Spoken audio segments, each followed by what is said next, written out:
Hello students, welcome to आव्या classes. प्यारे बच्चों, आव्या क्लासेस में आपका बहुत बहुत बहुत स्वागत है। और आज जो वीडियो हम लोग देखने वाले हैं वो है आपको चैप्टर 1 क्लास 12, उसमें जो टॉपिक है dipole in a uniform external field. इससे पहले का टॉपिक किया जा चुका है, आपने यदि नहीं किया है तो आप देखें, आप जो प्ले लिस्ट है उसमें जाएं और देखें। एक एक video NCERT line by line, word by word को मैं एक्सप्लेन कर रहा हूँ और बहुत ही अच्छे वे में किया जा रहा है। अब देखो, consider a permanent dipole of dipole moment P. आपको मालूम है डाइपोल मोमेंट पी यदि परमानेंट डाइपोल है, इसका मतलब है कि एक्सटर्नल इलेक्ट्रिक फील्ड के एब्सेंस में भी एक डाइपोल उसमें होगा, एक डाइपोल मोमेंट होगा। डाइपोल मोमेंट पी होता है जिसको हम लोग दिखाते हैं माइनस क्यू चार्ज से प्लस क्यू की तरफ, और उसका वैल्यू होता है, यदि इनके बीच का डिस्टेंस डी है तो हम लोग दिखाते हैं Q इंटू डी। ये होता है डाइपोल मोमेंट का मैग्नीट्यूड। सो इस डाइपोल मोमेंट को एक यूनिफॉर्म एक्सटर्नल फील्ड E में रखा गया है as shown in the figure.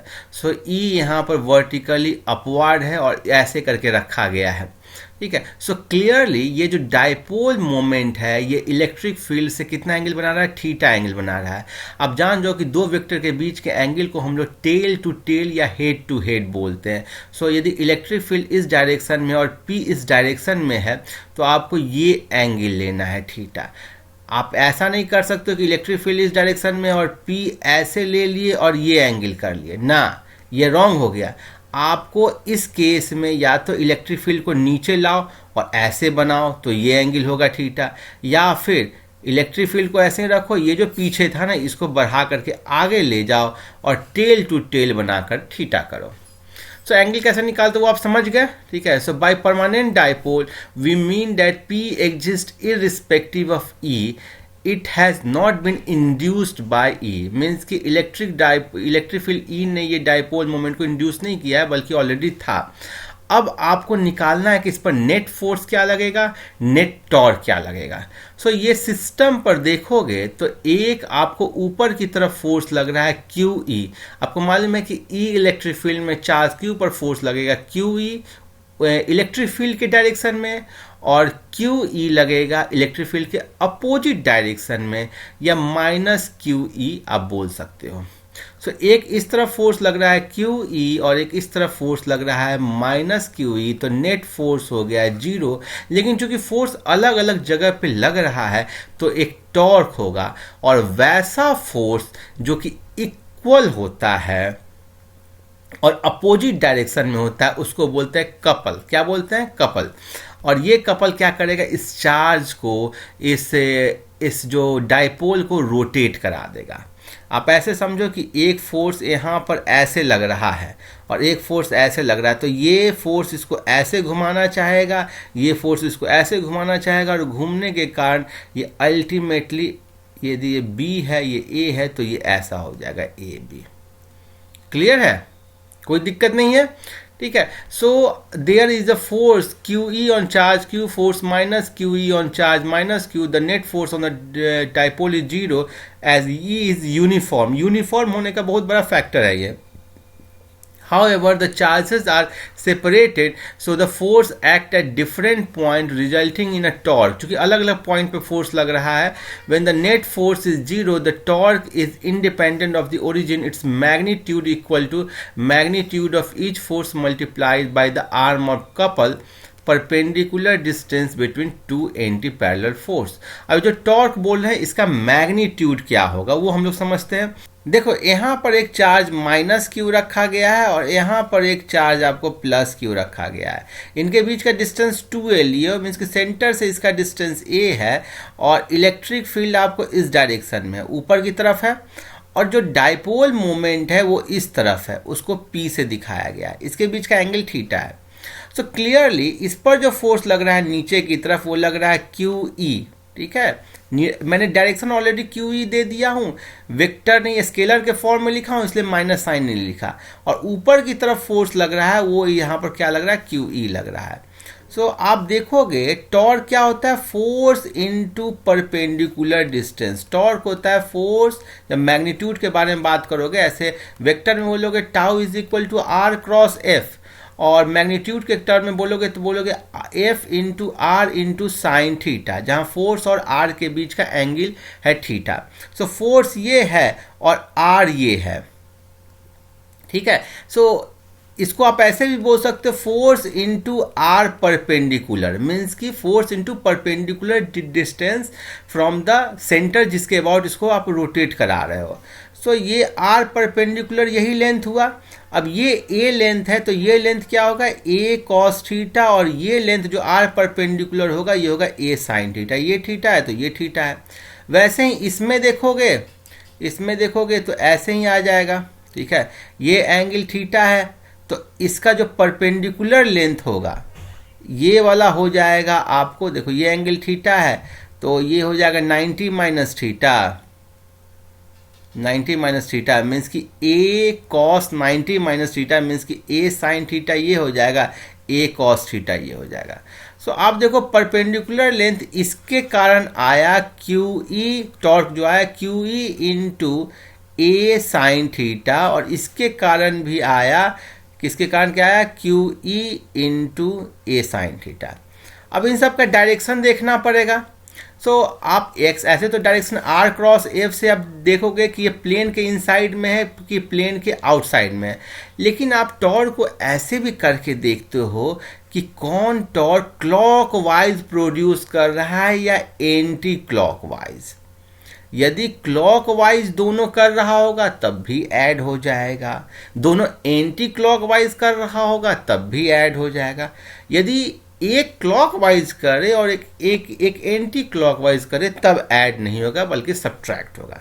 सो ये जो टॉर्क जो खींचेगा, आप ऐसे समझो कि यहाँ पर डंबल है, सो ये खींचेगा ऐसे, तो ये किस डायरेक्शन में, ये फोर्स इसको इस डायरेक्शन में खींचेगा तो ये हो गया एंटी क्लॉकवाइज रोटेट करा देगा इसको, और ये इसको खींचेगा तो ये किस डायरेक्शन में रोटेट कराएगा, ये भी एंटी क्लॉकवाइज रोटेट करा देगा।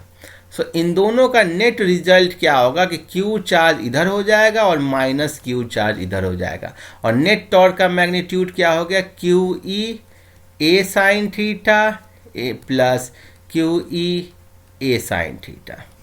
ठीक है, हम केवल मैग्नीट्यूड देख रहे हैं, ठीक है। आप इसलिए यहाँ पर माइनस क्यू ई लिख करके कंफ्यूज मत होना। माइनस क्यू ई तब करेंगे जब वेक्टर फॉर्म में लिखेंगे फोर्स को, क्योंकि ई ऊपर की तरफ है। सो ये नेट आपको हो गया, क्या हो गया,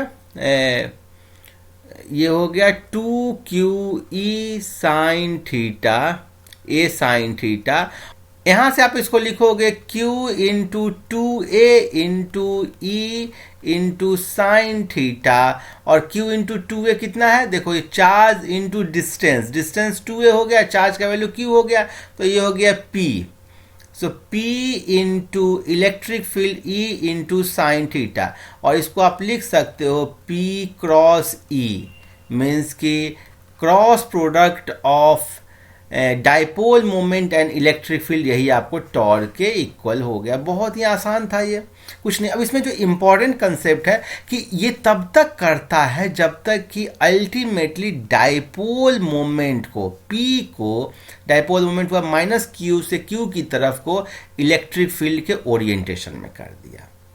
सेकेंड ऑप्शन है, सेकेंड देखो, आप सपोज करो इस केस में आपको क्या है, ये जो कंडीशन बना जब डाइपोल मोमेंट और इलेक्ट्रिक फील्ड एक ही डायरेक्शन में होगा, इसमें जो नेट फोर्स क्या लगेगा, देखो इधर लगेगा, ऊपर लगेगा QE, नीचे लगेगा आपको QE, तो नेट फोर्स सिस्टम पर क्या हो गया, जीरो।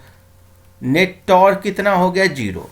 एक दूसरा केस देखो, जब आपको माइनस Q चार्ज ऊपर में है और प्लस Q चार्ज नीचे में है, तो नेट फोर्स देखो, इस पर लगेगा नीचे की तरफ QE फोर्स, इस पर लगेगा ऊपर की तरफ QE फोर्स, तो नेट फोर्स कितना हो गया, जीरो। नेट फोर्स तो जीरो हो गया, नेट टॉर्क भी जीरो है, लेकिन ये आपको इक्विलिब्रियम नहीं है। इस इक्विलिब्रियम को बोलते हैं अनस्टेबल। देखो जब भी फोर्स जीरो हो जाए, टॉर्क जीरो हो गया तो इक्विलिब्रियम है, लेकिन ये इक्विलिब्रियम और इस इक्विलिब्रियम में क्या अंतर है, ये आपको अनस्टेबल इक्विलिब्रियम है, और ये क्या है, आपको स्टेबल इक्विलिब्रियम। अब बाबा ये स्टेबल और अनस्टेबल इक्विलिब्रियम क्या हो गया, इसको एक बेसिक हम एक एग्जांपल से समझते हैं। सपोज करो कि ये माइनस क्यू है और ये प्लस क्यू है, इसको हल्का सा घुमा दिए और इलेक्ट्रिक फील्ड ऐसे ही रखें। सो अब डाइपोल मोमेंट इस डायरेक्शन में है, इलेक्ट्रिक फील्ड इस डायरेक्शन में है। इस पर फोर्स ऐसे लगेगा, इस पर फोर्स ऐसे लगेगा, इसको ये ऐसे फोर्स घुमा देगा सर, इसको ऐसे घुमा देगा सर। सो अल्टीमेटली घुमाने के कारण फिर प्लस क्यू इसमें हो गया, माइनस क्यू यहाँ पर आ गया। मीन्स कि इस इक्विलिब्रियम में हल्का सा भी आप डिस्प्लेसमेंट दोगे एंगल थीटा का, थोड़ा सा भी घुमाओगे तो ये अल्टीमेटली इसमें आ जाता है। जबकि इसमें यदि आप थोड़ा सा एंगल घुमा दिए प्लस क्यू और माइनस क्यू, तो ये क्या होगा, प्लस क्यू ऐसे लगेगा, माइनस क्यू ऐसे लगेगा। सो इसको घुमाएगा हल्का, इसको ऐसे घुमाएगा और इसको फिर से स्टेबल इक्विलिब्रियम के केस में चेंज कर देगा। सो स्टेबल इक्विलिब्रियम मतलब क्या होगा कि इक्विलिब्रियम रुका हुआ है, स्टेबल है, ठीक है। और अनस्टेबल इक्विलिब्रियम का मतलब क्या हो गया कि हल्का सा भी आप उसमें कुछ मूवमेंट दिए ना तो तुरंत एक टॉर्क प्रोड्यूस होगा जो कि उसको स्टेबल इक्विलिब्रियम में ले आएगा। क्लियर है, समझ गए। अब जो आपको किताब में दिया गया उसको देखते हैं। सो मैग्नीट्यूड ऑफ टॉर्क आप जान गए 2qa साइन थीटा या फिर P क्रॉस E, लेकिन इसका डायरेक्शन क्या होगा, ये डायरेक्शन भी तो बताना होगा आपको। So its direction is normal to the plane of paper coming out of it. So कैसे आ गया ये वाला डायरेक्शन, ये तो सर ने बताया ही नहीं, ये तो मैंने बताया ही नहीं। बहुत आसान है, टॉर्क का वैल्यू कितना आया है, P क्रॉस E, ठीक है। सो P का डायरेक्शन इस तरफ है, E का डायरेक्शन इस तरफ है। आपको क्या करना है, अपने राइट हैंड के 4 फिंगर्स को P की तरफ रखना है और E की तरफ घुमाना है। तो आप ऐसे करके देख लो, तो आप देखोगे ना, जब रखोगे तो ये अंगूठा बट नेचुरल इस तरफ होगा, तभी आप घुमा पाओगे। सो ये बाहर की तरफ अंगूठा पॉइंट आउट करेगा। सो ये बेसिकली वेक्टर प्रोडक्ट में हम लोग जान चुके हैं, इसमें कोई बहुत बड़ा चीज़ नहीं है। This torque will tend to align the dipole with the field E. So field की तरफ इस dipole को align करता है, हम लोग देखे हैं। When P is aligned along the E, then torque is 0. So इस केस में जब प्लस Q इधर हो गया, माइनस Q इधर हो गया, डाइपोल मोमेंट इस तरफ हो गया, इलेक्ट्रिक फील्ड इस तरफ हो गया, तो फोर्स भी 0 था और टॉर्क भी 0 हो जाएगा। What happen if the field is not uniform? देखो ये भी इंपॉर्टेंट है कि यदि फील्ड यूनिफॉर्म नहीं होगा तो क्या होगा। सो क्लियरली इस केस में नेट फोर्स 0 नहीं होगा। आप इस फिगर से देख सकते हो, पहला आप देख लो कि माइनस क्यू है, प्लस क्यू है। सो डाइपोल मोमेंट इस डायरेक्शन में है, इलेक्ट्रिक फील्ड इस डायरेक्शन में इंक्रीज कर रहा है। सो फोर्स इस पर जो इस डायरेक्शन में फोर्स लगेगा वो लगेगा क्यू ई, और इस तरफ लगेगा फोर्स, इसमें जो लगेगा वो लगेगा क्या लगेगा, क्यू ई।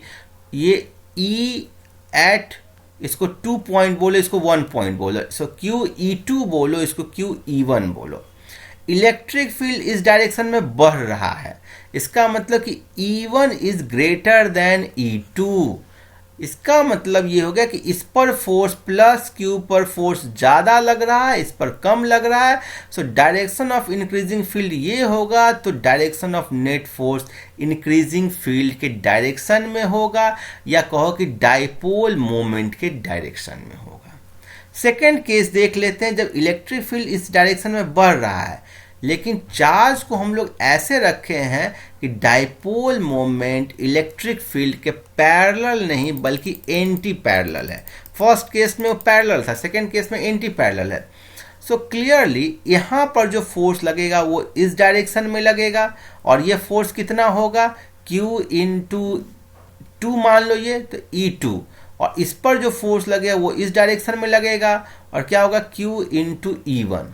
अब E1 आपको E2 से बड़ा है, इसका मतलब ये फोर्स जो है वो ज़्यादा होगा, और इस कारण से नेट फोर्स इस डायरेक्शन में है। So direction of increasing field के अपोजिट डायरेक्शन में फोर्स लग रहा है, आपको जो डाइपोल मोमेंट के डायरेक्शन में ही नेट फोर्स लग रहा है।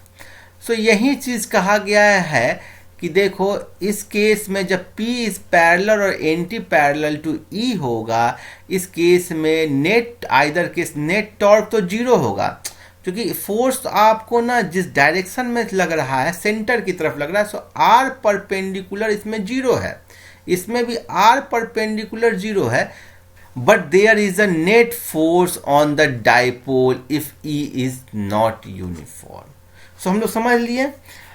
अब इम्पॉर्टेंट इसमें क्या है कि जब P पैरेलल टू E है, then dipole has net force in the direction of increasing field। देख लिए। When P is anti-parallel, the net force on dipole is the direction of decreasing field। In general, force depends on the orientation of P। ये बहुत important concept है। Force orientation of P पर depend करता है with respect to electric field. Clear है? Orientation of P क्या है। अब इससे जो एक इम्पॉर्टेंट हम लोगों ने देखा था, जब हम लोग कॉम्ब को अपने ड्राई हेयर से रब करते हैं तो वो पीस ऑफ पेपर को अट्रैक्ट करता है। तो जब हम लोग कॉम्ब को अपने हेयर से, ड्राई हेयर से रब करते हैं तो उसमें एक इलेक्ट्रिक फील्ड इंट्रोड्यूस होता है और वो इलेक्ट्रिक फील्ड नॉन यूनिफॉर्म होता है। सो इलेक्ट्रिक फील्ड क्या है? नॉन यूनिफॉर्म है।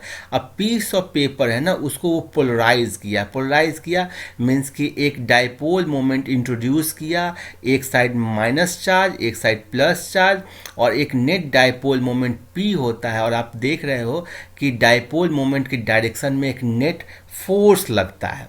क्लियर है?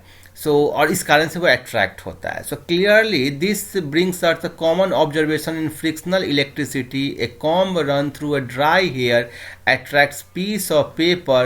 The comb, as we know, acquire charge through friction, but the paper is not charged। Paper तो चार्ज नहीं था। So what then explain this attractive force? ये attractive force क्या था? हम लोगों ने preceding discussion में देखा कि charge comb polarize the piece of paper that is induces a net dipole moment in the direction of field।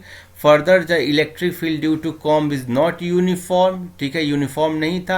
In this situation it is easily seen that paper should move in the direction of comb। So मेरे ख्याल में समझ गए होंगे। ये बहुत ही आसान topic था लेकिन थोड़ा सा कंसेप्चुअल था। हम लोग अगले वीडियो में कंटिन्यूअस चार्ज डिस्ट्रीब्यूशन और गॉस लॉ के बारे में पढ़ेंगे।